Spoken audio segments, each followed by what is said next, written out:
Okay, तो ये दो क्वेश्चन सॉल्व करेंगे। पहले इसको देखते हैं, क्वेश्चन बहुत अच्छे से पढ़ लेंगे हम लोग, ठीक है।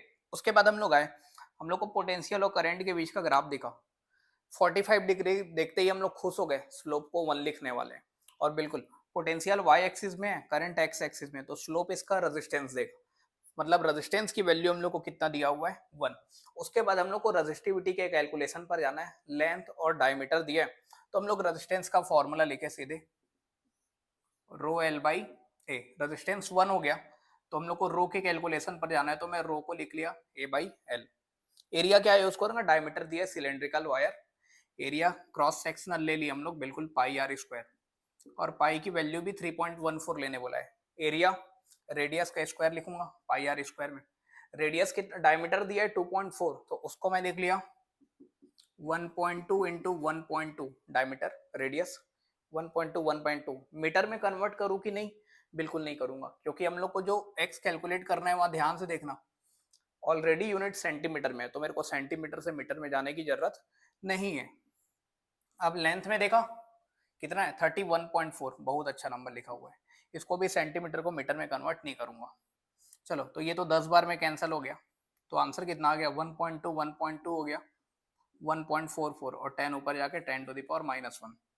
तो हम लोग को -3 लिखा हुआ है पावर ऑलरेडी, तो इसको मैं लिख लिया 144 into 10 to the power -3 ohm centimetre, तो यहाँ पास आ जाएगा 144। चलो दूसरे क्वेश्चन को देखते हैं। यहाँ पर हम लोग को ये वोल्टेज और टाइम का ग्राफ दिया हुआ है, वोल्टेज टाइम के हिसाब से चेंज हो रहा है, स्ट्रेट लाइन कांस्टेंट, ठीक है। तो ये वोल्टेज चेंज होगा तो करंट की वैल्यू भी चेंज होती रहेगी, फंक्शन ऑफ टाइम होगा।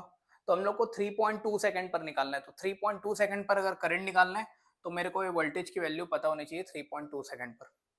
तो देखो 3.2 मतलब ये वाला पोर्शन है, बिल्कुल 3 और 4 के बीच में दिख रहा है ना ये वाला, तो ये लाइन से हम लोग निकालेंगे कि उसकी वैल्यू कितनी होगी।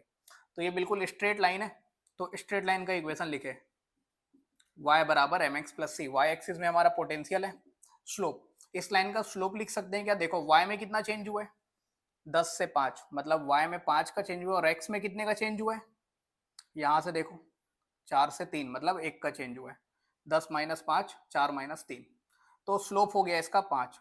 और x एक्सिस में कौन है, टाइम। सी इंटरसेप्ट देखना चाहते हैं, बिल्कुल डायरेक्टली भी लिख सकते हैं, लाइन है 3 से 4, जब 1 बढ़ा तो 5 बढ़ा, 1 कम होगा तो 5 और कम होगा, मतलब वो 5 से 0 में आ जाएगा, फिर 1 और कम होगा तो -5, और 1 और कम होगा तो -10, मतलब अगर 5 5 कम करते जाऊंगा तो 4 से 0 में आऊंगा, तो -10 पर इंटरसेप्ट करेगा, बिल्कुल यहाँ पे निकाल भी सकते हैं। देखो डायरेक्टली यहाँ पर जाके पॉइंट डाल देते हैं, इसके कोऑर्डिनेट लिखेंगे तो 4, 10 है, यहाँ ले जाकर डाल दो, y की जगह में 10 और टाइम की जगह में 4, कितना आ गया 20, उधर जाके -20, तो सी की वैल्यू कितनी दिख रही है -10, तो वोल्टेज हमारा निकल गया कितना 5t-10। कौन से टाइम पर निकालना है हम लोग को 3.2, तो यहाँ टाइम की जगह में 3.2 डालो, कितना आ गया 5 दिया 15 और 1 16, 16 आ जाएगा, 16 माइनस 10 6 वोल्ट, तो 3.2 पर इसकी वैल्यू कितनी होगी 6 वोल्ट, यहाँ 6 यहाँ 5 अपोज कर रहे हैं, तो एक्चुअल पोटेंशियल होगा 1 वोल्ट का, 1 वोल्ट का पोटेंशियल 1 ओम का रेजिस्टेंस, तो करंट आ गया 1 एम्पियर का, ठीक है, 6 - 5/1। चलो ठीक है।